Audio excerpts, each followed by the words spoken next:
కాశీయాత్రలో భాగంగా నైమిషారణ్యం యాత్రకు మొత్తం అంతా కలిపి ఆటోలపై వచ్చామండి.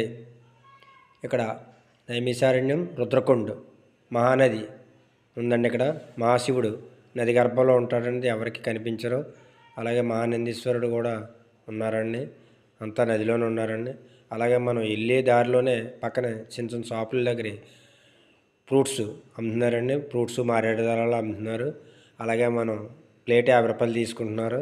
అలాగే అక్కడ చెప్పే పంతులు గారు చెప్పేది ఏంటంటే అండి, మనకి నదిలో మునిగిన ప్రసాదాలన్నీ దేవునికి అర్పించబడతాయి. అలాగే తేలినవన్నీ మన ప్రసాదంగా చికిత్సన్నారు. అదిగో చూడండి మనం వేసిన ఫ్రూట్స్ ఎలా తేలుతూ వెళ్తున్నాయో. అలాగే మారేడు దళాలు ఏమో నీటిలో మునిగిపోతున్నాయండి. అలాగే శివుడు నది గర్భంలో ఉంటాడండి. మహానందీశ్వరుడు మాత్రం కొద్దిగా తెల్లని ఆకారంలో చూడండి అలా కనిపిస్తున్నాడు. చూడండి మనం చూడగా మహానందీశ్వరుడు కనిపిస్తున్నాడు.